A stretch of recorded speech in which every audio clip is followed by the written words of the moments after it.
Bonjour à tous. Alors aujourd'hui, je vais vous faire une petite recette. Je suis tout seul. Ma fille est en vacances, mais bon, je voulais pas vous laisser sans recette cette semaine. Donc je vais faire une petite recette assez rapide d'un gâteau au chocolat avec, comme d'habitude, un petit ingrédient particulier. Tous ceux qui n'aiment pas les légumes verts vont apprécier parce qu'on ne le sent pas. Et oui, c'est un légume vert, c'est la courgette.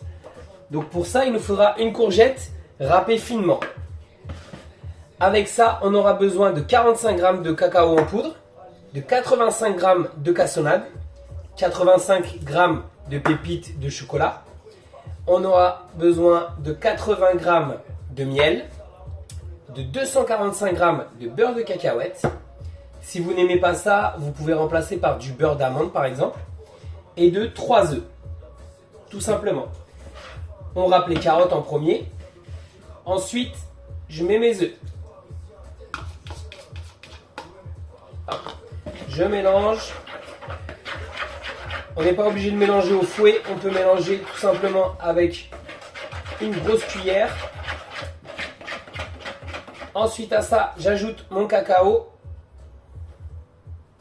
Hop. Je mélange bien, voilà, que le cacao s'incorpore. En fait, ce qui va être bien, c'est que la courgette va nous donner une texture et que le cacao va couvrir le goût de la courgette. Donc en fait, la courgette, on ne la sent pas du tout.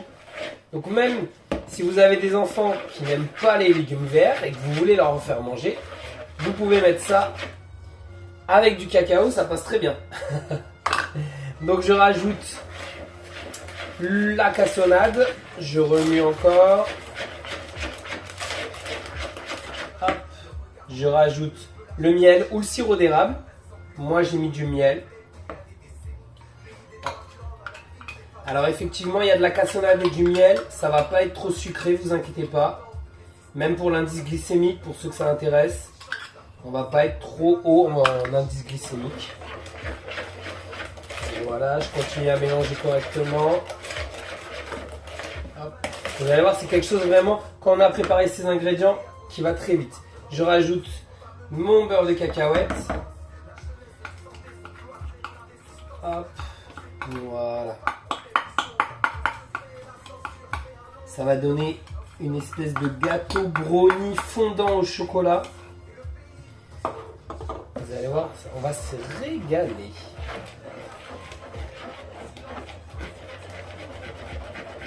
Alors là par contre, il faut bien mélanger avec le beurre de cacahuète. Voilà, il s'incorpore vraiment bien. Voilà, ça donne une bonne texture là. Hop. Et je finis par mes pépites de chocolat. J'en garde un tout petit peu pour la déco, pour en mettre par-dessus, pour qu'on les voit. Allez. Voilà. Là, on a une belle texture de gâteau, vous voyez. Alors, il vaut mieux le faire dans un moule carré. Donc j'ai pris un moule carré, j'ai mis du papier sulfurisé.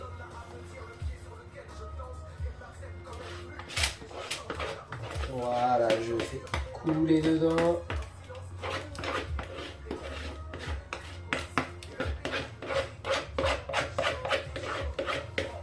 En gros, vous voyez là, pour la préparation du gâteau, j'en ai pour, allez, on va dire 5 minutes.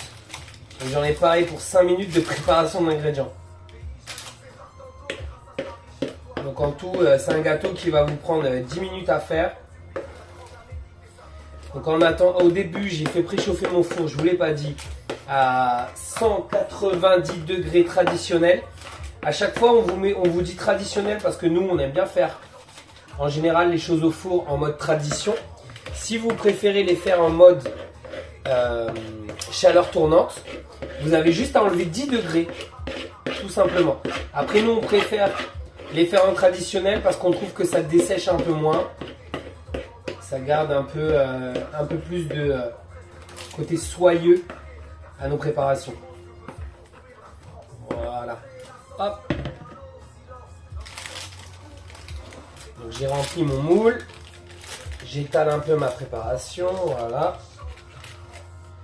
Hop. Voilà. Je débarrasse qui reste dans ma cuillère.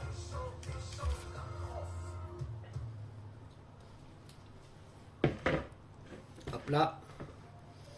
Et donc là, je mets voilà, mes pépites pour la déco. Voilà, très bien. On est pas mal, vous voyez. Là, je vais enfourner pour 25 minutes. Et comme d'habitude, je vous montre les résultats après. A tout de suite. Nous voilà pour le résultat. Donc vous pouvez constater, on a un beau gâteau là. Je vais le couper pour que vous voyez un peu l'intérieur. Voilà, bien fondant, bien moelleux au milieu. On va laisser le peut-être refroidir un peu, ce sera mieux. Je vais couper une petite part sur le côté là. Vous voyez, bien comme j'aime. Moi, c'est bien fondant. C'est comme ça que j'aime les gâteaux au chocolat. Et voilà. Vous voyez, une belle texture. Et à goûter, ben, même si je le goûte, vous n'allez pas me croire sur parole, mais voilà. Ça sera délicieux, je vous le garantis.